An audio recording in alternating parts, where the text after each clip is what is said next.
The music had barely begun to fade when the doors at the back of the grand wedding hall burst open.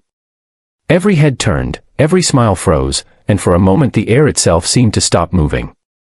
There, framed by the golden light of the hallway, stood a small boy no older than 9. His little white shirt was wrinkled, his vest half-buttoned, his hair slightly messy as if he'd run all the way here. But what silenced the room wasn't his intrusion, it was the fragile newborn baby cradled in his left arm, wrapped in a thin light blanket. The boy's other hand was trembling, yet firm, as he pointed toward the groom standing at the altar. "You're the reason my baby sister doesn't have a home," he shouted, voice cracking with both fear and fury. Gasps rippled through the crowd. The bride's smile faded, her hands instinctively clutching her veil. And the groom, he simply froze, as if the walls around him were closing in. Before we continue, if you believe in kindness, second chances, and the power of truth, please take a moment to like, comment, share, and subscribe to Kindness Corner, where stories of the heart remind us what truly matters. The guest stood motionless, torn between disbelief and pity. The groom, Nathan Pierce, a young, polished man in a navy blue suit, had spent the morning telling everyone this was the happiest day of his life. But now, staring at the boy with the trembling voice, he looked pale, hollow, and lost. The bride, Claire, still in her lace gown, stared in shock, her dream wedding unraveling before her eyes. The little boy's name was Oliver, though no one knew it yet, and his steps toward the altar were hesitant but determined. Behind him, a few late guests peeked in, unsure whether to intervene or witness what felt like something sacred, tragic, and raw unfolding in real time. Oliver's small shoes echoed faintly on the marble floor as he stopped just a few feet from the couple. The baby stirred in his arms, a soft whimper escaping its lips. His lower lip quivered, but he didn't back down. The truth he carried had been weighing on him for days, truth his mother had whispered through tears, truth he couldn't unhear. His mother, Grace, had once worked for Nathan before his engagement to Claire, cleaning offices late at night, sometimes bringing little Oliver with her because she couldn't afford a sitter. Nathan had been kind at first, offering her rides home, warm coffee, gentle words. But that kindness had turned into something else, something Grace never wanted to talk about until recently, when her health began to fade and the baby in her arms became a reminder of both love and betrayal. For months, she'd begged Nathan to help her, to at least meet the child he had fathered. But he had cut all ties, blocking her number, pretending she never existed. He was starting a new life, one where mistakes could be buried under vows and photographs. Grace had told Oliver about his baby sister, about the men who once promised to help but turned away. And though she tried to stop him, the boy's heart couldn't bear watching his mother fade while the man responsible was celebrating under chandeliers. So he ran. He ran all the way from their small apartment, clutching the baby close, following the sound of music and bells that seemed to mock everything he knew.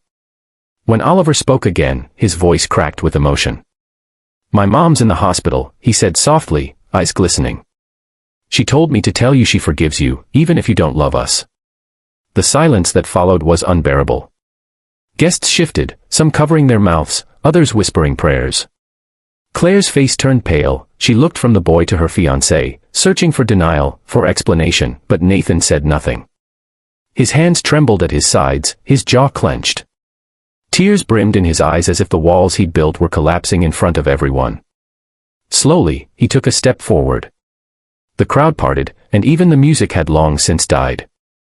Nathan's mind flooded with memories, late nights at the office, the sound of Grace's laughter, her eyes filled with warmth before guilt replaced them. He'd told himself he was too young to be a father, too busy building his future. He'd buried that truth under layers of ambition and comfort. But now, as he looked at Oliver, standing there with the baby he refused to acknowledge, shame twisted like a knife inside him. He knelt. He tried to speak, but his voice broke. The weight of every choice he made pressed down until he could barely breathe. Claire stepped back, her heart pounding, tears slipping down her cheeks. "Is it true?" she whispered. But Nathan couldn't answer, he didn't have to. The truth was written all over his face. For a moment, the world seemed to crumble, the decorated arch, the smiling guests, the future they'd planned, all of it collapsing into a silence only broken by the soft coo of the baby in Oliver's arms. The boy's eyes softened, he didn't come for revenge, only for honesty. His mother's words echoed in his mind, "People make mistakes, Ollie. But sometimes they need to see the hurt they caused before they can make it right." Nathan reached out slowly, his hand shaking, and gently touched the baby's tiny hand. The child stirred, gripping his finger instinctively. The crowd watched in breathless quiet as a single tear slid down Nathan's cheek. "I'm sorry," he whispered, voice trembling. "I'm so sorry." Oliver stood silently, eyes wet but steady.